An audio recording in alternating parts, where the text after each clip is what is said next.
محمد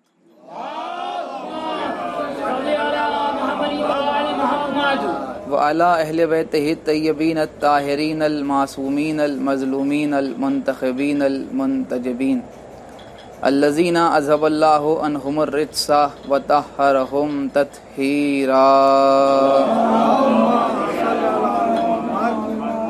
ولعنۃ اللہ علی اعدائہم وقتلتہم وغاصبی حقوقہم ومنکری فضائلہم ومصائبہم وسخاوتہم وولایتہم وعظمتہم وعطشہم اجمعین من یومنا ھذا الی قیام یوم الدین اما بعد فقد قال اللہ سبحانہ تبارک و تعالی فی کتابہ المجید وفرقانہ الحمید وقولہ الحق بسم اللہ الرحمن الرحیم یا ایھا الذین آمنوا آمنو صلوات پڑھیں پر محمد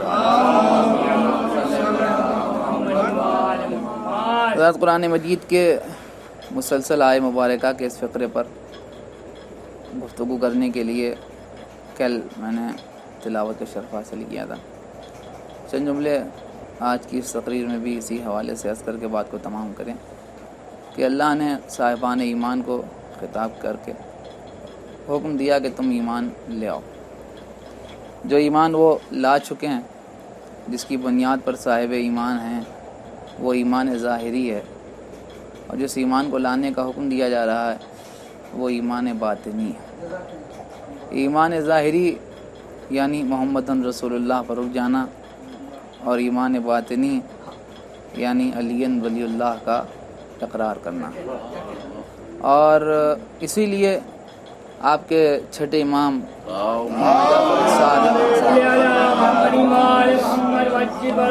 جب کسی نے سوال کیا کہ سرکار آپ ہمیں بتائیں کہ اسلام میں اور ایمان میں فرق کیا ہے، اسلام کسے کہتے ہیں اور ایمان کسے کہتے ہیں، کیا قیامت کا فرق حضرت نے بیان فرمایا. امام نے فرمایا کہ اصول دین کے 3 ماننے کو اسلام کہتے ہیں اور 5 ماننے کو ایمان کہتے ہیں. صلوات پڑھیں پر محمد اصول دین کا 3 ماننا اسلام ہے اور 5 ماننا ایمان. حالانکہ بڑی لطیف بات ہے کہ اصول دین ہیں مگر قسمت میں وہاں 3 ہیں اور ہمارے یہاں 5 ہیں. اب یہ کہ 3 اصول دین کیا ہیں کہ صاحب توحید، نبوت اور قیامت. ان کے اصول دین میں صرف 3 اصول دین ہیں. ہمارے یہاں توحید کے ساتھ ساتھ عدل بھی ضروری ہے. اور کیوں ضروری ہے یہ آج مجھے بیان کرنے کی ضرورت نہیں ہے، اس لیے کہ کل میں عرض کر چکا کہ صرف خدا کو ماننا کافی نہیں ہے، بلکہ جیسا وہ ہے اسے ویسا ماننا ضروری ہے. اور اسے ماننے کے لیے عدالت ضروری ہے. عدالت وہاں نہیں ہے، توحید ہے مگر عدالت نہیں ہے. نبوت کے بعد ہمارے یہاں امامت ہے، ان کے یہاں امامت نہیں ہے. آپ سمجھیں کہ وہ توحید کے بعد نبوت اور نبوت کے بعد بغیر امامت کے قیامت کو یقین رکھتے ہیں. کیا اس سے بڑی بھی کوئی قیامت ہو سکتی ہے؟ صلوات پڑھیں پر محمد ایک صلوات اور پڑھنے پر محمد. تو ہمارے یہاں نبوت کے درمیان اور قیامت کے درمیان امامت ہے، تب تک اسی لیے آج تک قیامت نہیں آئی. لہذا اصول دین میں 5 اصول دین ہمارے یہاں ہیں اور ان کے یہاں 3 ہیں. یہ بات تو آپ کی سمجھ میں آ گئی، لیکن اگر بات یہیں پر امام کی بھی تمام ہو جاتی تو ہم بھی بات یہیں پر ختم کر دیتے. لیکن اس کے بعد جانے قربان ہو جائیں حضرت پر، فرمانے لگے کہ اصول دین کے 3 ماننے کے صرف 3 فائدے ہیں. بہت توجہ چاہتا ہوں. وہ فرماتے ہیں کہ اصول دین کو 3 ماننے کے صرف 3 فائدے ہیں. پہلا فائدہ یہ ہے کہ یہاں ان کے ہاتھ کا کھانا پینا جائز ہے. میں سمجھتا ہوں کہ اگر یہ بات یہ مجمع غور کر لے تو بہت سے شبہات کا جواب یہیں پر ہے. اکثر لوگ کہتے ہیں کہ صاحب سارے مسائل ہیں، اور یوں سمجھ لیجئے کہ گوشت کھانے کی اجازت ہے. آپ سمجھ رہے ہیں، اسی لیے امام نے فرمایا کہ ان کے ہاتھ کا کھانا پینا جائز ہے. پہلا فائدہ اصول دین کے 3 ماننے کا یہ ہے کہ ان کے ہاتھ کا کھانا پینا جائز ہے. دوسرا فائدہ یہ ہے کہ میراث میں حصہ دیا جائے گا.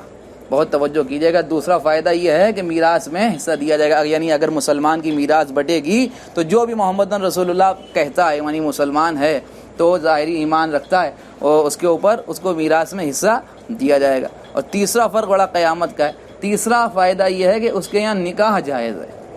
توجہ کیجیے گا، اس کے یہاں نکاح جائز ہے، میراث میں حصہ دیا جائے گا، اس کے ہاتھ کا کھانا پینا جائز ہے۔ میں سمجھتا ہوں کہ شاید بات پہنچ نہیں رہی ہے، آپ کی خاموشی اس بات کی گواہی دے رہی ہے، اور میں کل کہہ چکا ہوں کہ سوشل ڈسٹینس ضروری ہے مگر سماج کا ڈسٹینس نہیں ہونا چاہیے۔ لہذا سمجھیے گا اس مسئلے کو کہ یہاں پر 3 فائدے ہیں۔ پہلا فائدہ کہ اس کے ہاتھ کا کھانا پینا جائز ہے کہ جو مسلمان ہے، ظاہری ایمان رکھتا ہے۔ دوسرا فائدہ یہ ہے کہ اسے میراث میں حصہ دیا جائے گا۔ تیسرا فائدہ یہ ہے کہ اس کے یہاں نکاح جائز ہے، نکاح صحیح ہے، اس شخص کے یہاں نکاح صحیح ہے کہ جو ظاہری ایمان رکھتا ہے۔ جملہ کہہ کے گزر جاؤں گا، سمجھنا نہ سمجھنا آپ کا کام ہے بھائی، کہ نکاح کے صحیح ہونے کی گارنٹی لی ہے، اولاد کے صحیح ہونے کی گارنٹی نہیں لی ہے۔ توجہ فرمائیے، نکاح کے صحیح ہونے کی گارنٹی ہے، اولاد کے صحیح ہونے کی گارنٹی نہیں ہے، اس لیے کہ نکاح محمد رسول اللہ سے صحیح ہوتا ہے اور اولاد علی ولی اللہ سے صحیح ہوتی ہے۔ صلوات پر محمد وآل محمد۔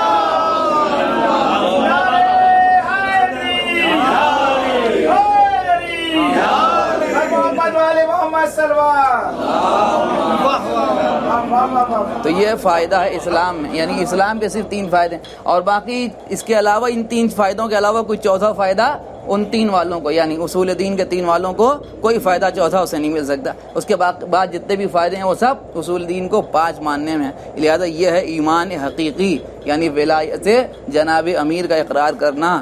اسی لیے تو اللہ کہہ رہا ہے کہ اے ایمان والوں تم ایمان لے آؤ، یعنی باقاعدہ ایمان لے آؤ۔ اس کا مطلب یہ ہوا کہ یہ ایمان والوں جن کو اللہ خطاب کر رہا ہے، ان میں بہت سے ایسے بے ایمان ہیں، اللہ چاہتا ہے وہ بھی صاحب ایمان ہو جائیں، اس لیے انہیں حکم آمنو دیا جا رہا ہے۔ بہرحال کہنے کا مطلب یہ ہے کہ کل بات یہاں سے شروع ہوئی تھی کہ یہ ایمان ولایت حقیقی ہے، یعنی ولایت تکوینی ہے، یعنی جناب امیر سے ولایت ہے، اقرار کرنا، امامت پر یقین رکھنا، یہی وہ سارے مسائل ہیں کہ جو اصل دین و شریعت ہیں۔ لہذا اللہ حکم دے رہا ہے۔ معاملہ یہ ہے کہ بات معرفت تک آ گئی تھی کہ ایمان اور ایمان کے بعد علم، اگر علم ہے تو یقین، اور جہالت ہے تو شک، اور شک و یقین کے درمیان بات کل میں عرض کر چکا۔ یقین کے بعد ہوتی ہے معرفت۔ بات معرفت پر آ کے رکی تھی کہ معرفت کرنے کا مسئلہ یہ ہے کہ اللہ کو پہچاننا ضروری ہے۔ کل میں نے آپ کی خدمت میں یہ عرض کیا تھا کہ پہچاننے کے 3 ذریعے ہیں، یا اس کو اس کے ذریعے پہچانا جائے، یا اس کو کسی وسیلے کے ذریعے پہچانا جائے، یا اس کو کسی پہچانے ہوئے سے پہچانا جائے۔ اب اسے اس کے ذریعے تو پہچاننا ہمارے لیے ممکن نہیں ہے، وسیلے کے ذریعے بھی پہچانا جا سکتا ہے، یا کسی پہچانے ہوئے سے پہچانے۔ اب پہچانے ہوئے سے پہچاننا ضروری اس لیے ہے کیونکہ یہ جانتے ہیں کہ کسے کیسے سمجھانا ہے۔ بہت توجہ فرمائیے گا بھائی بزرگ تشریف فرمائے، ماشاءاللہ پڑھے لکھے لوگ بیٹھے ہوئے ہیں کہ یہ جانتے ہیں کہ کس کو کیسے سمجھانا ہے۔ دلیل میں عرض کروں، اگر دہریہ آ کے امام جعفر صادق علیہ السلام سے پوچھ رہا ہے اور وہ یہ کہہ رہا ہے کہ آپ مجھے بتائیے کہ اللہ ہے، امام نے فرمایا بے شک ہے، تو کہنے لگا کہ کیسے ہے جب ہم نے اسے نہیں دیکھا۔ اب امام نے اس کے سامنے کوئی بہت بڑا فلسفہ پیش نہیں کیا، اس کے سامنے بہت دلیل پیش نہیں کی، اس لیے وہ بیچارہ جاہل دیہاتی ہو، کیا جانے دلائل اور برہان اس کے لیے کیا ہیں، اور امام کے علاوہ کوئی سمجھا بھی نہیں سکتا۔ جب حضرت سے سوال کرنے والا آیا تو امام نے بہت آسان سوال اس کے سامنے کیا۔ مثلا وہ واقعہ تو سب کا سنا ہوا ہے، اس شخص آنے کے بعد جب کہنے لگا کہ اللہ ہے کیسے مان لیں، ہم تو اللہ کو نہیں مانتے، حضرت نے فرمایا اپنا نام بتا۔ جیسے ہی امام نے کہا اپنا نام بتا، وہ خاموش ہو کے چلا گیا۔ لوگ کہنے لگے یہ کیا ماجرا ہوا، وہ تو آپ سے بحث کرنے کے لیے آیا تھا اور آپ نے خالی نام پوچھ لیا، واپس چلا گیا۔ امام نے فرمایا وہ ہار گیا اس لیے چلا گیا۔ کیسے ہار گیا؟ اس نے کہا کہ اس کا نام تھا عبداللہ۔ نہیں توجہ فرمائی بھائی، آپ نے، اس کا نام تھا عبداللہ۔ عبداللہ کا مطلب اللہ کا بندہ۔ اگر وہ اپنا نام بتاتا تھا ہم اس سے پوچھتے کہ جب کوئی اللہ ہے ہی نہیں تو پھر تو بندہ کیسے ہو گیا؟ آپ مجھے غور فرما رہے تھے۔ اب یہاں کوئی دلیل ولیل کا مسئلہ نہیں ہے، یہ جانتے ہیں کہ کسے کیسے سمجھانا ہے۔ پھر اسی طرح اللہ امام علیہ السلام کے سامنے جب یہ شخص آیا تو حضرت نے اس کے سامنے کوئی بہت چوڑی دلیل نہیں پیش کی۔ امام نے اس سے پوچھا کہ بھائی یہ بتا کہ تو نے کبھی دریا کا سفر کیا ہے، یعنی بائی شپ سفر کیا ہے تو نے؟ اس نے کہا کیا ہے۔ کشتی سے سفر کیا ہے؟ اس نے کہا کیا ہے۔ کہا کہ تیری کشتی کا سامنا کبھی طوفان سے بھی ہوا ہے؟ اس نے کہا ہوا ہے۔ اچھا یہ بتا کہ جب تیری کشتی طوفان سے ٹکرائی تھی تو کیا ہوا تھا؟ اس نے کہا ہوا کیا تھا، کشتی طوفان سے ٹکرا کے ٹوٹ گئی تھی۔ جب ٹوٹ گئی تو پھر؟ اس نے کہا جب ٹوٹ گئی تو بس اب ہمیں اپنے ڈوب جانے کا یقین ہو گیا۔ امام نے کہا بس مجھے اتنا بتا کہ جب تیری کشتی طوفان سے ٹکرا کے ٹوٹی تھی اور تو ڈوب رہا تھا اور تجھے بچانے والا بھی کوئی نہیں تھا، تو تیرے دل کے کسی کونے سے یہ آواز آ رہی تھی یا نہیں کہ کوئی طاقت ہے جو ابھی بچا سکتی ہے؟ وہ جو فرما رہے ہیں کہ کوئی ایسی آواز تیرے دل کے کسی گوشے سے آ رہی تھی کہ کوئی طاقت ہے ایسی جو اب بھی بچا سکتی ہے. بہت دیر سوچنے کے بعد کہنے لگا ہاں ایسا تھا. تو امام نے فرمایا اسی کو خدا کہتے ہیں. نہیں توجہ فرمائی بھائی آپ نے. امام نے فرمایا کہ اسی کو خدا کہتے ہیں. کس کو خدا کہتے ہیں؟ وہ تیرے دل کے ایک گوشے سے جو آواز آ رہی تھی اسی کو خدا کہتے ہیں. اب آپ مجھے بتائیے کہ یہاں پر کسی قسم کی حجت قائم کرنے کی ضرورت نہیں ہے, اس لیے کہ وہ جانتے ہیں کہ کسے کیسے سمجھانا ہے. اب یہ تو بات آپ کی سمجھ میں آ گئی. اب آئیے ابن ابی الاوجاع امام جعفر صادق سے پوچھ رہے ہیں کہ اللہ کے بارے میں کچھ بتائیے. بہت توجہ چاہتا ہوں. اب ابن ابی الاوجاع امام جعفر صادق سے کہہ رہے ہیں کہ آپ ہمیں اللہ کے بارے میں کچھ بتائیے. امام نے سر تپا ابن ابی الاوجاع کو دیکھا. دیکھنے کے بعد فرمانے لگے واہ ہو تجھ پر ابن ابی الاوجاع کہ تو اپنے وجود کو نہیں دیکھ رہا ہے. کیا غضب کا جملہ ہے. قبلہ بہت توجہ چاہتا ہوں. امام نے اس سے پوچھا کہ واہ ہو تجھ پر کیا تو اپنے وجود کو نہیں دیکھ رہا ہے؟ کیا تو نہیں دیکھ رہا ہے کہ تجھے عجم سے وجود بخشنے والا کون ہے؟ تجھے زحمت سے آسانی فراہم کرنے والا کون ہے؟ تجھے بیماری سے شفا عطا کرنے والا کون؟ تجھے مشکلوں سے نکال کے آسانیوں کی طرف لے جانے والا کون ہے؟ جب تو پریشان ہوتا ہے تو تجھے راحت بخشنے والا کون ہے؟ ابن ابی الاوجاع کہہ رہے ہیں کہ میں امام عالی مقام سے پوچھنے لگا. جب انہوں نے ہمارے سامنے اس طرح کی تقریر کرنا شروع کی تو پھر مجھے میرے وجود کے اندر اللہ کا وجود اس طرح سمجھانے لگے کہ امام کے کسی ایک جملے سے بھی چشم پوشی کرنا میرے لیے ممکن نہیں تھا. توجہ کیجئے گا, میرے لیے ممکن نہیں تھا کہ میں امام کے کسی ایک جملے سے بھی چشم پوشی کروں. وہ میرے سامنے اللہ کے وجود کو اس طرح گنا رہے تھے کہ میں کانپنے لگا. قبلہ خطابت کا نقطہ ہو تو جو جی چاہے ہمارے اوپر الزام لگا دیجئے, لیکن ابن ابی الاوجاع کہتے ہیں کہ وہ اس انداز سے اللہ کے وجود کو میرے سامنے بتا رہے تھے کہ مجھے محسوس ہونے لگا کہ عنقریب امام اور میرے درمیان خدا ظاہر ہو جائے گا. ہائے ہائے توجہ فرمائیے بھائی خدا کے لیے. اپنے ابی الاوجاع کہہ رہے ہیں کہ ایسے بتا رہے تھے کہ عنقریب ہمارے اور امام کے درمیان خدا ظاہر ہو جائے گا. بھیا صاحبان بیان و زبان تشریف فرمائیں. یہ بھی بیان کا ایک سلیقہ ہے کہ گفتگو اتنی مرصع ہو کہ سننے والے کو وجود حقیقی نظر آنے لگے. ہائے ہائے توجہ فرمائیے بھائی, توجہ چاہتا ہوں. وجود حقیقی نظر آنے لگے. اب اگر ان کے کسی فعل کو دیکھ کے کوئی شک کرنے لگے اور کوئی گمان میں مبتلا ہو جائے تو حیرت کا مرحلہ نہیں ہے, اس لیے کہ جب ان کا کلام ایسا ہے تو ان کا کام کیسا ہوگا. صلوات پر محمد وآلہ محمد, ایک صلوات اور پردے پر محمد وآلہ محمد. توجہ فرما رہے ہیں. لہذا یہ سمجھتے ہیں کہ کسے کیسے سمجھانا. امام جانتے ہیں, حضرت ان میں معلوم ہے کہ کس کو معرفت کے کس ذریعے سے لے کے جانا ہے. لہذا اور پھر اس کے بعد معرفت میں اگر سب برابر ہوتے تو پھر سلمان 10ویں درجے پر کیوں تھے اور ابوذر 90 درجے پر کیوں تھے؟ اور پھر اگر یہ سارے مسائل ایسے ہی تھے تو انہوں نے یہ کیوں کہا کہ تمہاری فضیلت کو تحمل کرنے کے لوگ نہیں ہیں؟ لہذا اپنی فضیلت اور اپنے سارے مسائل کو ذرا چھپا کے رکھا کرو. پیغمبر فرما رہے ہیں سلمان سے, یعنی آپ غور کر رہے ہیں یا نہیں کر رہے ہیں, کہ پیغمبر سلمان سے کہہ رہے ہیں کہ زمانہ تمہاری فضیلت کا تحمل نہیں کر سکتا. سلمان سے کہہ رہے ہیں. جناب امیر کا مسئلہ تو بہت دور کی بات ہے. سلمان سے کہا جا رہا ہے کہ یہ لوگ تمہاری فضیلت کو برداشت نہیں کر سکتے, لہذا اس طرح کے واقعات سے پرہیز کیا کرو, ایسی حرکات و سکنات سے پرہیز کیا کرو جس سے لوگ تمہیں تحمل نہیں کرتے تمہاری فضیلت کو. اس کا مطلب یہ ہوا کہ سلمان معرفت کی اس منزل پر تھے کہ اگر ان کے ذریعے سے کوئی کام انجام دیا جائے تو یقیناً ضروری نہیں ہے کہ صف پیغمبر میں بیٹھنے والے تمام لوگوں کی سمجھ میں وہ بات آ جائے. اب مجھے بتائیے کہ جب 10ویں درجے کی فضیلت دنیا کی سمجھ میں نہیں آ سکتی تو پھر کل ایمان کی فضیلت اگر کسی کی سمجھ میں نہیں آ رہی ہے تو اس میں حیرت کی بات نہیں ہے. مسئلہ یہ ہے کہ سلمان ہیں, علی ہیں, سلمان غلام ہیں, علی آقا ہیں. یہاں 10ویں درجے کا اور 90 درجے کا معاملہ ہی معرفت کی بنیاد پر طے ہوا ہے. اور پھر قبلہ معرفت کے مسائل اگر حل ہوں تو اسی حوالے سے حل ہوتے ہیں. اور پھر اگر ہماری نگاہ سے دیکھیں, بہت توجہ چاہتا ہوں, اگر ہماری نگاہ سے دیکھیں تو توحید کے بعد نبوت ہے اور نبوت کے بعد امامت ہے. مسئلہ مسئلہ یہ ہے کہ اس باب معرفت میں بہت توجہ کیجیے گا، جملہ عرض کر رہا ہوں آپ کی خدمت میں کہ اس باب معرفت میں اگر ہماری نگاہ سے لوگ دیکھیں تو ہمیں وہ بھی مقصر نظر آتے ہیں کہ جو دنیا کو غالی نظر آتے ہیں۔ نہیں بھائی، آپ نے غور نہیں فرمایا، توجہ چاہتا ہوں جو بات میں عرض کر رہا ہوں، ہمیں وہ بھی مقصر نظر آتے ہیں کہ جو دنیا کو غالی نظر آتے ہیں۔ اب غالی کسے کہتے ہیں؟ ان کے ساتھ جو خدا کہہ دیتا ہے وہ غالی ہو جاتا ہے، ہوتا ہے یا نہیں ہوتا ہے؟ یہی تو ہوتا ہے نا کہ جس نے خدا کہہ دیا وہ غالی ہو گیا۔ میں کہہ رہا ہوں غالی نہیں ہوا، مقصر ہوا۔ نہیں توجہ فرمائی، ہونا بھی چاہیے ایسی خاموشی۔ صلوات پڑھیں بر محمد آل محمد۔ بھائی ایک سے بہتر صلوات پڑھو سب مل کے بر محمد آل محمد۔ ہم کہہ رہے ہیں غالی نہیں، مقصر۔ اس لیے کہ مقصر کسے کہتے ہیں؟ تقصیر کرنے والے کو، قصر کرنے والے کو، گھٹانے والے کو۔ اب یہ کیا کہنے کہ صاحب لوگ کہتے ہیں یہ خدا ہو گئے، وہ کہنے تھے بھی غالی ہو گئے، کیوں کہ انہوں نے بڑھا دیا۔ بڑھا کیسے دیا؟ گھٹا دیا۔ بڑھانے کا کیا سوال؟ یہاں مسئلہ امامت کا ہے۔ کیا دیکھا انہوں نے؟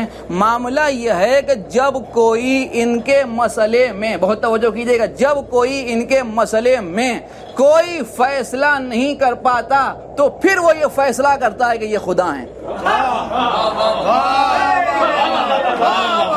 نہیں توجہ فرمائی بھائی، جب کوئی ان کے مسئلے میں کوئی فیصلہ نہیں کر پاتا تو پھر وہ یہ فیصلہ کرتا ہے کہ یہ خدا ہیں، حالانکہ وہ اس فیصلے سے بھی زیادہ عجیب و غریب غلط فیصلہ یہ کرتا ہے کہ اس مسئلے میں وہ یہ فیصلہ کرتا ہے جبکہ فیصلہ کرنے کا حق اسی کو ہے جو سمجھ سکے، اور سمجھے بس وہی ہیں کہ یا وہ سمجھے یا یہ سمجھیں۔ جو ہے جو وہ سمجھا وہ سمجھا، جو یہ سمجھا وہ یہ سمجھے، لہذا ان کے علاوہ کوئی سمجھا ہی نہیں۔ جب کوئی سمجھا نہیں تو پھر فیصلہ کیسے کر سکتا ہے؟ اب آپ ہماری نگاہ سے دیکھیے تو ہم آپ کو دکھائیں آپ کیا سمجھ کے کہتے ہیں کہ یہ خدا ہو گئے۔ ان کے ساتھ چند باتیں انہوں نے دیکھی، یہ خدا والے کام کر رہے ہیں۔ بھیا خدا والے کام کرنا اور ہے،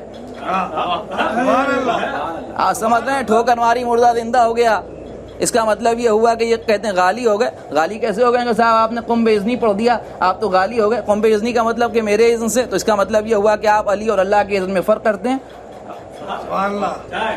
آپ کی نظر میں علی کے اذن میں اور اللہ کے اذن میں فرق ہے، بلکہ ہم تو جانتے ہیں یہ فرماتے ہیں ارادتی ارادت اللہ، مشیتی مشیت اللہ۔ ہمارا ارادہ اللہ کا ارادہ ہے، ہماری مشیت اللہ کی مشیت ہے، ہم تو اس کے علاوہ کچھ جانتے ہی نہیں۔ اس کا مطلب یہ ہوا ان کے اذن میں اور اللہ کے اذن میں فرق نہیں ہے۔ قبلہ کون کیا سمجھتا ہے وہ جو مجھے نہیں معلوم، لیکن ہم اپنی بات یہاں پر اگر عرض کریں ایک جملے میں تو بات یہی ہے کہ اگر ہمارے سامنے کوئی کہتا ہے کہ اللہ سے مانگو تو ہم ناراض نہیں ہوتے، اگر ہمارے سامنے کوئی کہتا ہے کہ مولا سے مانگو تو بھی ہم ناراض نہیں ہوتے، لوگ پریشان ہو جاتے ہیں۔ کسی نے کہا اللہ سے مانگو تو کچھ لوگ پریشان ہو گئے، کہنے صاحب اللہ سے کیا مانگیں، مولا سے بھی مانگا، اللہ سے مانگے مولا سے نہ مانگے، یہ تو وہابیوں والی بات کر رہے ہیں۔ کسی نے کہا صاحب مولا سے مانگو، میں نے کہا مولا سے مانگو اللہ کو چھوڑ دیا، یہ تو شرک کرنے والی بات کر رہے ہیں۔ مسئلہ یہ ہے کہ جو یہ کہہ رہا ہے وہ بھی غلط ہے اور جو وہ کہہ رہا ہے وہ بھی غلط ہے۔ جو اللہ اور اہل بیت کے مانگنے کے درمیان فرق کر رہا ہے وہ بھی غلط فیصلہ کر رہا ہے، اس لیے کہ اللہ کے عطا کرنے اور علی کے عطا کرنے میں فرق نہیں ہے۔ ان سے مانگو تب بھی یہی عطا کریں گے، اللہ سے مانگو تب بھی یہی عطا کریں گے۔ جو یہ چاہتے ہیں وہ چاہتا ہے، جو وہ چاہتا ہے وہ یہ چاہتے ہیں، اس لیے کہ وما تشاؤون الا ان یشاء اللہ۔ جو یہ چاہتا ہے وہ چاہتا ہے، جو یہ چاہتے ہیں وہ چاہتا ہے، اور جو وہ چاہتے ہیں وہ یہ چاہتا ہے۔ یعنی چاہت کا مسئلہ یہ، اسی لیے مشیت کہتے ہیں۔ اور بات آ گئی تو ایک جملہ یہاں پہ بھی سن لیجئے کہ اللہ نے قرآن مجید میں یہ لفظ جو ارشاد فرمایا ہے کہ وما تشاؤون الا ان یشاء اللہ، اے اہل بیت رسالت آپ تو کچھ چاہتے ہی نہیں مگر سوائے اس کے کہ جو اللہ چاہتا ہے۔ کیا چاہتے ہیں اس پر بحث نہیں ہے، مگر ہمیں اس چاہتے پر گفتگو کرنا ہے کہ چاہتا تو ہر آدمی کچھ نہ کچھ ہے۔ آپ بھی کچھ چاہتے ہیں، ہم بھی کچھ چاہتے ہیں، یہ بھی کچھ چاہتے ہیں، جتنے مومنین بیٹھے ہیں سب کے سب کچھ نہ کچھ چاہتے ہیں۔ تو ہماری چاہت کیا کہلاتی ہے؟ تمنا۔ توجہ فرمائیے گا بھائی خدا کے لیے کہ ہم جو چاہتے ہیں وہ کیا کہلاتی ہے؟ تمنا، تمنا کہلاتی ہے۔ اور جب اللہ چاہتا ہے تو کیا کہلاتی ہے؟ مشیت۔ یہ اللہ کا چاہنا مشیت ہے اور ہمارا چاہنا تمنا ہے۔ کیا فرق ہے مشیت و تمنا میں؟ بہت مختصر و معمولی فرق ہے۔ جو نفس میں چاہت پیدا ہو وہ تمنا ہے، جو بغیر نفس کے چاہت پیدا ہو وہ مشیت ہے۔ ہمارے نفس میں چاہت پیدا ہوتی ہے تمنا کہلاتی ہے، ان کے اللہ کے اندر اس کا تصور نہیں ہے، لہذا جب وہاں کوئی چاہت پیدا ہوتی ہے تو مشیت کہلاتی ہے۔ لہذا ہمارے لیے اس نے لفظ استعمال کیا تمنا، فتمنوا الموت ان کنتم صادقین، موت کی تمنا کرو اگر تم اپنے وعدے میں سچے ہو، یعنی تم موت کو چاہو اگر تم سچے ہو۔ لیکن یہاں اللہ کیا کہہ رہا ہے، وما تشاؤون الا ان یشاء اللہ، حالانکہ ہونا یہ چاہیے تھا کہ اللہ کہتا ہے اہل بیت رسول آپ کی تو تمنا وہی ہوتی ہے جو اللہ کی مشیت ہوتی ہے۔ یعنی آپ پہنچ رہے ہیں بھائی یا نہیں پہنچ رہے ہیں، اللہ کو کہنا چاہیے تھا کہ اے اہل بیت رسول آپ کی تو تمنا وہی ہوتی ہے کہ جو اللہ کی مشیت ہوتی ہے، لیکن وہاں جو لفظ اپنے لیے استعمال کر رہا ہے وہی ان کے لیے استعمال کرو کر رہا ہے، وما تشاؤون الا ان یشاء اللہ، کہ آپ کی مشیت بھی وہی ہوتی ہے کہ جو اللہ کی مشیت ہوتی ہے۔ اس کا مطلب یہ ہوا کہ ہمارا چاہنا تمنا کہلاتا ہے، مگر علی کا چاہنا تمنا نہیں کہلاتا، مشیت کہلاتا ہے۔ توجہ فرمائیے بھائی، اللہ کا چاہنا بھی مشیت ہے اور علی کا چاہنا بھی مشیت ہے۔ اس کی وجہ یہ ہے کہ جو بغیر نفس کے پیدا ہو وہ ہے مشیت، اور یہاں نفس کا تصور اس لیے نہیں ہے کہ بستر رسالت پر شب ہجرت نفس وہاں جا چکا ہے۔ اب جب نفس بچا نہیں تو تمنا کا سوال نہیں، اب اگر فیصلہ ہو تو یہ فیصلہ یہاں پر ہوتا چلے کہ اب عباس کو علی کی تمنا نہ کہیے بلکہ مشیت کہیے۔ صلوات پر محمد والے صلوات اور پڑھتے ہیں پر محمد والے، توجہ فرما رہے ہیں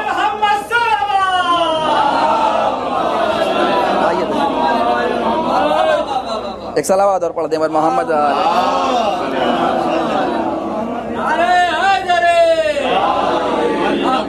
تو عرض کرنے کا مقصد بہرحال بات دوسری طرف نہ نکل جائے، بہت تمام کر رہا ہوں گفتگو کو جلدی، تو مسئلہ صرف یہاں یہی ہے کہ جو لوگوں کو غالی نظر آ رہے ہیں یعنی بڑھا دینے والے، وہ ہماری نگاہ میں مقصر ہیں اس لیے کہ وہ گھٹا رہے ہیں، اس لیے آپ سمجھ رہے ہیں کہ یہ توحید کی حدوں میں جا رہے ہیں، ہم سمجھ رہے ہیں کہ یہ امامت کی حدوں میں قصر کر رہے ہیں۔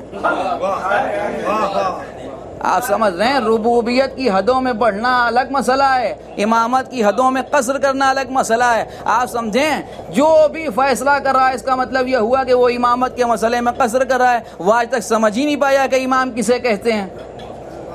جو یہ سمجھ سکتا ہے کہ امام کسے کہتے ہیں، امام کسے کہتے ہیں، تو بھی یقین جانیے کہ وہ اس طرح کی باتیں نہیں کرے گا۔ کسی کے لیے سورج پلٹانا اللہ کا کام ہوگا، ہمارے لیے سورج پلٹانا امام کا کام۔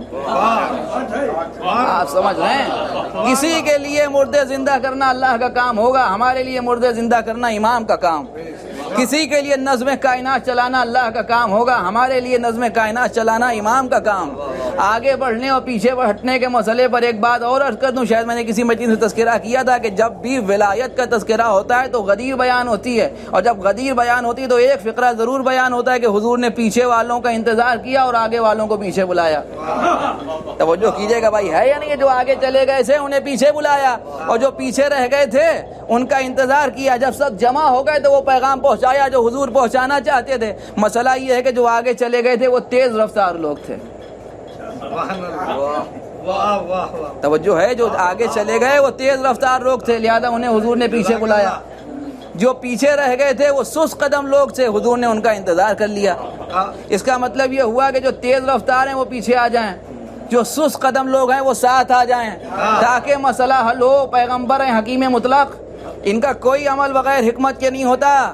بات پہنچانا ہے ولایت کی، ولی پیغمبر بتانا چاہتے ہیں، نہ ولایت سے آگے بڑھنے کی کوشش کرنا، نہ ولایت میں سستی کرنے کی جسارت کرنا۔ اسی لیے لفظ استعمال ہوا شیعہ۔ شیعہ کہتے ہیں ساتھ ساتھ چلنے والے کو، آگے بڑھنے والے کو شیعہ نہیں کہتے، پیچھے رہنے والے کو شیعہ نہیں کہتے، ساتھ ساتھ چلنے والے کو شیعہ کہتے ہیں۔ صلوات پڑھیں پر محمد لہذا یہ مسئلہ بہرحال بس بات تمام ہو رہی، تو یہ مرحلہ امامت کا مرحلہ۔ امام کون ہوتا ہے؟ امام اللہ پیغمبر فرما رہے ہیں کہ امام کے سلسلے سے ساری کی ساری فضیلتیں جو کچھ نبوت میں ہیں بے نہیں امامت کے لیے ضروری ہیں۔ اور پھر اس کے بعد اللہ کہہ رہا ہے وَكُلَّ شَيْءٍ أَحْصَيْنَاهُ فِي إِمَامٍ مُبِينٍ، ہم نے ہر شے کا احصاء امام مبین میں کر دیا۔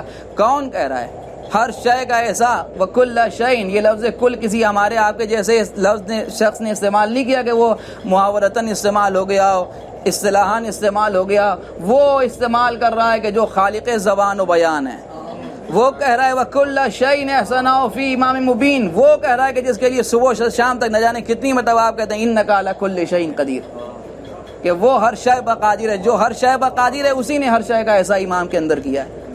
امام میں مطلب بس بات تمام ہو گئی۔ اللہ کرے ہم نے ہر شے کا ایسا کیا، یعنی اب کوئی شے اس دائرہ علم سے باہر نہیں نکل سکتی۔ وہ سرکل، وہ دائرہ خداوند عالم نے علم امام مبین کا بنایا ہے کائنات کے وجود پر کہ کوئی شے ابھی اس علم کے دائرے سے باہر نہیں نکل سکتی۔ ہمارے علم میں کسی شے کا نہ ہونا اس کے وجود میں نہ ہونے کی دلیل نہیں ہے، لیکن امام کے علم میں کسی شے کا نہ ہونا اس کے وجود میں نہ ہونے کی دلیل۔ ہمیں کچھ نہیں معلوم، اس کا یہ مطلب نہیں ہے کہ نہیں معلوم، لیکن سب سے بڑی مصیبت یہ ہے کہ جسے کچھ نہیں معلوم وہ یہ ماننے کو تیار نہیں ہے کہ اسے کچھ نہیں معلوم۔ سمجھ رہے ہیں آپ؟ لہٰذا ہمیں نہیں معلوم اس کا مطلب یہ نہیں ہے کہ وہ نہیں ہے، لیکن اگر امام کو نہیں، امام کے علم میں کوئی شے نہیں ہے تو پھر وہ وجود میں نہیں ہے۔ دلیل میں عرض کروں، دلیل آپ کا 1000 مرتبہ کا سنا ہوا واقعہ ہے۔ ایک زندہ کو مردہ بنا کے لائے تھے، اکثر لوگ اس واقعے کی صحت میں بھی اعتراض کرتے ہیں۔ وہ کہتے ہیں صاحب وہ اگر وہ مر گیا تھا تو مولا علی کو کہنا چاہیے تھا کہ جو ہے وہ میت نجیس ہو جاتی ہے، اسے لے جاؤ، اس کو غسل کفن پہناؤ۔ یہ وہ مسئلہ یہ کہ میت بنا کے لایا تھا۔ آپ سمجھیے بھائی، غور کیجیے اس مسئلے کو، میت بنا کے لایا تھا۔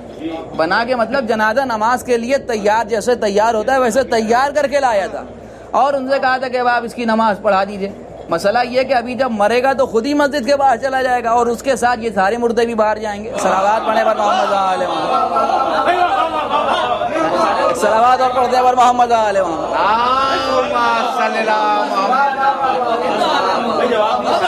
توجہ فرما رہے ہیں۔ لہذا امام وہ کہہ رہا ہے کہ آپ اس کی نماز جنازہ پڑھا دیجیے۔ حضرت سے اس کی ماں یعنی جو لوگ لے کے آئے اسے کہہ رہے ہیں یا علی یہ مر گیا، اس کی میت کی نماز پڑھا دیجیے۔ حضرت نے پوچھا پڑھا دوں؟ ان کا جی پڑھا دیجیے۔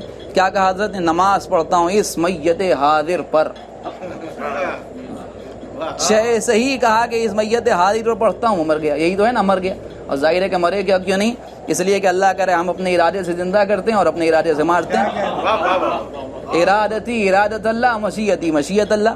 جیسے ہی ارادہ کیا وہ مر گیا۔ مر گیا کا مطلب یہ ہے کہ علی نے جیسے ہی فرمایا کہ میں اس میت پر نماز پڑھتا ہوں، دو چیزیں علی کے علم سے گزریں، ایک اس کی زندگی کا خاتمہ، دوسرے اس کے موت کا وجود، یعنی اس کے موت کے واقع ہونے کا علم اور اس کی زندگی کے ختم ہونے کا علم۔ امام مبین کے علم میں جو شے ہے وہی وجود میں ہے۔ جیسے ہی علی کے علم سے اس کی زندگی نکلی، اس کا مر جانا اس پر واجب ہو گیا۔ صلوات پر محمد علیہ صلوات اور پڑھتے ہیں پر محمد آخری مرحلہ و بات تمام۔ آپ کے چھٹے امام کا زمانہ ایک شخص ہے جو عقیدہ امامت کا قائل نہیں ہے، امام کو نہیں مانتا ہے، اور لوگوں کو اس نے اپنے گرد جمع کر لیا۔ لوگ سمجھتے ہیں بھائی ایسے بیتوکے لوگوں کے گرد تو لوگ جمع ہی ہو جاتے ہیں، تو وہ ایسے ہی اس نے اپنا حلقہ بنا لیا تھا، ادھر ادھر رہتا تھا، باتیں کرتا تھا۔ ایک بات اور سمجھ لیجیے بھائی، ہے بڑی بے چکی، لیکن عرض ضرور کروں گا کہ ایسے لوگ خانہ بدوش ہوتے ہیں۔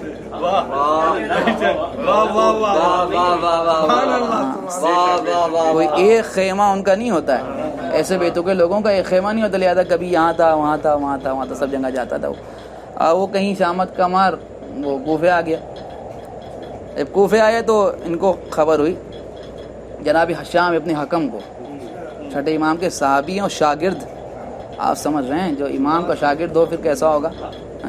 تو امام علیہ السلام کے پاس آ کے کہنے لگے حشام کے سرکار وہ ایک شخص آیا ہے، کوفے آیا ہوا ہے، اجازت ہو تو ہم اس کے پاس چلے جائیں، اس سے کچھ باتیں کر لیں۔ امام نے فرمایا بالکل جاؤ، اجازت ہے۔ اجازت لے کے امام سے چلے، یہ پہنچے وہاں، جو پہنچے تو دیکھا اس نے اپنا حلقہ بنایا ہوا ہے، بتا رہا ہے، یہ وہیں بیٹھے اور کہنے لگے کہ کیا آپ ہمیں اپنی حلقہ شاگردی میں قبول کریں گے؟ اور پھر ایسے لوگ تو چاہتے ہی ہیں کہ لوگ جمع ہوں اور وہ استاد کہے جائیں۔ صلوات پڑھنے پر محمد علیہ سمجھ رہے ہیں، استاد سے صلوات اور پڑھنے پر محمد تو ہاں، پھر اس کے بعد اس نے کہا کہ بھئی جہاں ایسا مسئلہ ہے تو پھر بالکل جہاں اتنے صحیح وہاں تم بھی صحیح بیٹھو، تو بیٹھ کے پھر اس نے ادھر ادھر کی باتیں شروع کی۔ تو انہوں نے پھر تھوڑی دیر، اب جب شاگرد ہو گئے تو پھر ایک اختیار حاصل ہو گیا، وہ سوال پوچھنے کا، ہاتھ جوڑے، کہنے لگے کہ کیا اجازت ہے کہ میں کچھ پوچھ لوں؟ بھی پوچھو۔ تو یہ کہ آپ کی آنکھیں ہیں، جیسے ہی پوچھا آنکھیں ہیں تو اس نے بتایا یہ کیا بےہودہ سوال، کوئی سوال تو ایسا ہی، جواب اگر آپ چاہیے تو دے دیجیے ورنہ کوئی مسئلہ نہیں، کوئی جبر تو ہے نہیں۔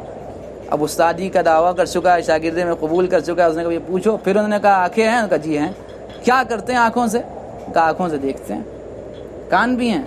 کہا کان بھی ہیں. کان سے کیا کرتے ہیں؟ کہا کان سے سنتے ہیں. زبان بھی ہے؟ کہا زبان بھی. زبان سے کیا کرتے ہیں؟ کہا ذائقے میں تمیز کرتے ہیں اور بولتے ہیں. اچھا ناک بھی ہے؟ کہا ناک بھی ہے. ناک میں کیا کرتے ہیں؟ کہا ناک سے خوشبو بدبو میں تمیز کرتے ہیں، سانس لیتے ہیں. پھر اس کے بعد پوچھا کہ آپ کے دماغ بھی ہے؟ اگر اس کا جواب دینے کا حق ہمیں ہوتا تو ہم ضرور کہتے کہ سب کچھ ہے مگر دماغ نہیں ہے. تو اس نے کہا کہ ہاں دماغ بھی ہے. کہ دماغ سے کیا کرتے ہیں؟ اس نے کہا دماغ سے سوچتے ہیں، فیصلہ کرتے ہیں. اچھا پھر اس کے بعد ہاتھ پیر بھی ہیں؟ کہا جی ہاتھ پیر بھی ہیں. ہاتھ پیر سے کیا کرتے ہیں؟ کہا پیروں سے راستہ طے کرتے ہیں اور ہاتھ سے جو ہے وہ کچھ اٹھانے بٹھانے کا کام کرتے ہیں. اچھا پھر یہاں تک کہ ساری چیزوں کا سوال کرتے کرتے اس نے پوچھا یہ بتائیے کہ آپ کے پاس دل بھی ہے؟ تو اس نے کہا ہاں بھی دل بھی ہے. کہ دل سے کیا کرتے ہیں؟ کہ بھیا سارا کا سارا معاملہ تو اسی دل کا ہے. آنکھوں سے دیکھ کے، کانوں سے سن کے، زبان سے بول کے، ذہن سے فیصلہ کر کے سارا مسئلہ اسی دل کے حوالے کرتے ہیں. اجازت دیتا ہے تو کام کرتے ہیں ورنہ بھی چھوڑ دیتے ہیں. تو کہنے لگا کہ عجیب بیوقوف آدمی آپ. آنکھوں سے دیکھتے ہیں، زبان سے بولتے ہیں، کانوں سے سنتے ہیں اور عمل کرتے ہیں دل کے کہنے پر. کہ آپ کو معلوم بھی نہیں ہے کہ یہ دل جو ہے یہ پورے جسم میں کمانڈ کرتا ہے اور سارا مرحلہ اسی دل کے قابو میں ہے. اس لیے کہ آنکھوں کی نعمت سے اگر کوئی محروم ہو تو وہ زندہ رہتا ہے. بہت سے لوگ ایسے ہیں جن کے پاس آنکھیں نہیں ہیں بیچارے مگر وہ زندہ ہیں. بہت سے ایسے ہیں جو سن نہیں پاتے مگر زندہ ہیں. بہت سے ایسے ہیں جو بول نہیں پاتے وہ زندہ ہیں. بہت سے ایسے ہیں جن کا بیچارے کا ہاتھ پیر نہیں ہے مگر وہ زندہ ہیں. لیکن کوئی آپ نے ایسا بھی دیکھا کہ جس کے پاس دل نہ ہو اور وہ زندہ ہو. تو سارا معاملہ جو ہے وہ اسی دل کا. اس نے کہا تھا سارا معاملہ اسی دل میں ہے. اب اگر یہ دل ہی نہیں تو پھر کچھ نہیں ہے. کہ دل کا سارا معاملہ ہے. کہ کیا معاملہ ہے؟ کہ اللہ نے سارا کنٹرول اسی دل کے حوالے کیا ہے. پھر اس کے بعد کہنے کہ دراصل مسئلہ یہ ہے کہ اللہ نے دل کو امام جسم بنایا ہے. سنیے، اللہ نے دل کو امام جسم بنایا ہے. اللہ نے دل کو امام جسم بنایا ہے. اگر یہ نہیں ہے تو پھر کچھ نہیں ہے. اس کا مطلب یہ ہوا کہ آنکھیں دیکھ رہی ہیں یہ دل کے زندہ ہونے کی دلیل ہے. زبان بول رہی ہے تو یہ دل کے زندہ ہونے کی دلیل ہے. بحشام یہی کہتے ہوئے اٹھ گئے کہ سوال تو بس اسی لیے تھا کہ یہ بھی آپ سمجھتے ہیں کہ اللہ نے جسم کا امام دل کو بنایا ہے. یہ بھی بتا دو کہ جب اللہ اتنا سا جسم بغیر امام کے نہیں چھوڑتا تو اتنی بڑی کائنات بغیر امام کیسے چھوڑ دے گا؟ صلوات پر محمد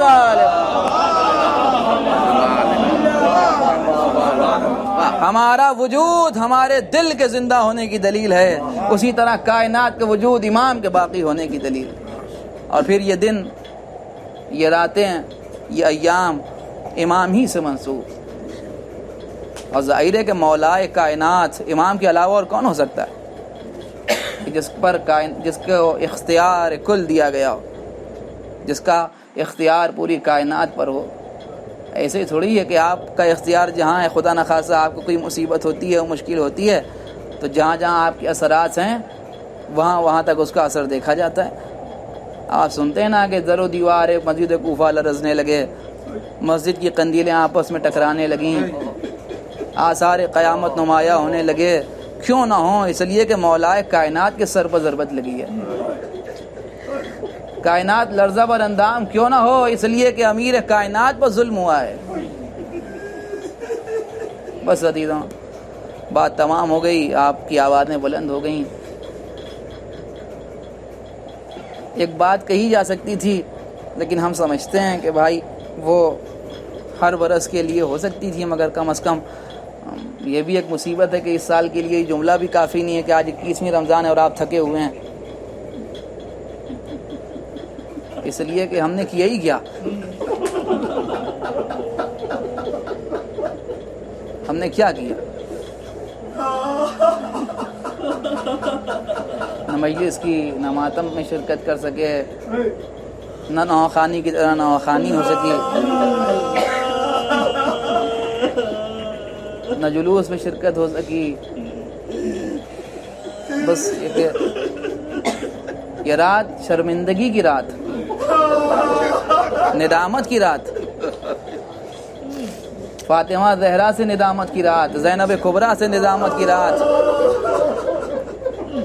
صاحبہ زمان سے ندامت کی رات کہ حضرت 21ویں رمضان آ گئی اور ہم آپ کے جد پر ویسے نہیں رو سکے جیسے رونا چاہیے تھا، ہم آپ کے جد پر ماتم نہ کر سکے جیسا ہمیں ماتم کرنا چاہیے تھا۔ میں کیا آپ کی خدمت میں عرض کروں کہ یہ رات علی کے یتیموں کی رات،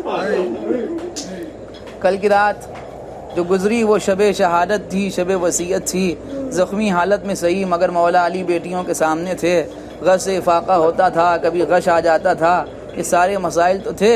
آج زینب کی نگاہیں بابا کو ڈھونڈ رہی ہیں،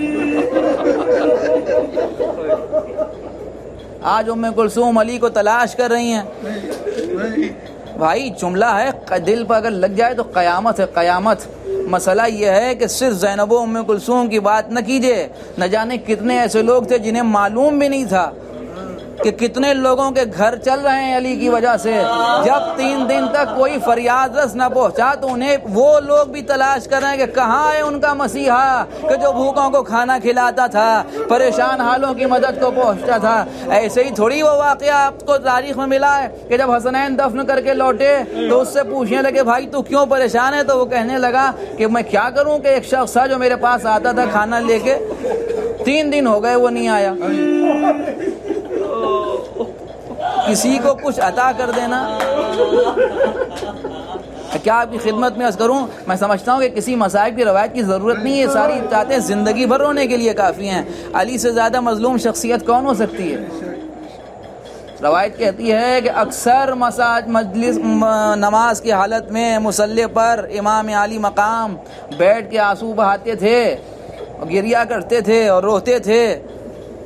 اور اس رمضان میں جو آخری ایام گزرے یعنی 19ویں سے پہلے تو امام حسن کے لیے روایت میں ملتا ہے کہ اور صاحب کتاب لکھتے ہیں کہ کم از کم 18ویں رمضان کا تو یہ واقعہ کنفرم ہے، لیکن ہو سکتا ہے کہ اس سے پہلے بھی امام حسن کا یہ وظیفہ رہا ہو کہ جب مولا علی وظیفے مصلی پر ہوتے تھے تو کچھ دیر کے لیے امام حسن آ کے اپنے بابا کے پاس بیٹھ جاتے تھے اور ان سے باتیں کرتے تھے۔ لیکن 18ویں کو یہ واقعہ ہوا کہ امام حسن کو پیغمبر نے مولا علی نے خود بلایا اور بلا کے کہنے لگے میرے لال میں نے ابھی تیرے نانا رسول خدا کو خواب میں دیکھا ہے اور میں نے ان سے شکایت کی، خدا کی قسم کوئی اتنا نہ ستایا جائے کہ شکایت کرے۔ اور پھر علی جیسا صابر، اللہ اکبر، کہتے ہیں کہ میں نے رسول خدا سے شکایت کی کہ یا رسول اللہ آپ کی امت مجھے خون کے آنسو رلا رہی ہے، آپ کی امت مجھے خون کے آنسو رلا رہی ہے یا رسول خدا۔ سنیں گے آپ، رحمت للعالمین کے لیے صاحب روایت کہتے ہیں کہ میرے پیغمبر نے فرمایا کہ علی یا علی اب تم اللہ کی بارگاہ میں دعا کرو۔ دعا سنیں گے؟ میں نہیں سمجھتا کہ اگر دعا آپ تک پہنچ گئی تو شاید کوئی برداشت کر سکے۔ پیٹتے ہوئے اٹھیں گے خدا کی قسم اگر علی کی دعا سن لیں، کہنے لگے میرے لال پھر میں نے اب اللہ سے دعا کی پروردگار مجھے اٹھا لے، انہیں عذاب میں مبتلا کر۔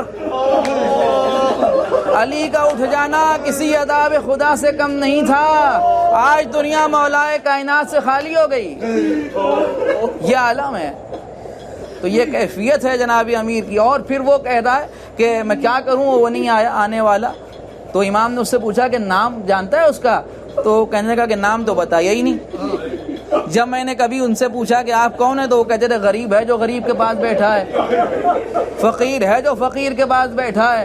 دیکھیے قبلہ درس عبرت ہیں واقعات۔ علی کی مظلومی اپنی جگہ بتا رہے ہیں کہ جناب امیر ہو کے کہ جو فقیر کو فقیر کہہ رہے ہیں، فقیر کے ساتھ فقیر اپنا تعارف کرا رہے ہیں، غریب کے ساتھ غریب اپنا تعارف کرا رہے ہیں، یہ ان سو کال مالداروں کے لیے عبرت ہے کہ جو ذرا سی دولت حاصل ہونے کے بعد سب سے پہلے اپنی اوقات بھولتے ہیں۔ یہ حالت، اور پھر نہ جانے کتنے یتیم کہ جو علی کے ذریعے سے پل رہے تھے، آج صرف زینب و ام کلثومی یتیم تھوڑی ہوئی بلکہ شیعہ یتیم ہو گئے۔ پیغمبر نے کہا نا میں اور علی امت کے باپ ہیں، آج امت کے باپ کا سایہ امت کے سر سے اٹھ گیا۔ بس قبلہ مجلس تمام ہو گئی، جناب امیر کا جنازہ تیار ہوا، کل میں عرض کر چکا کہ جنازہ اٹھا،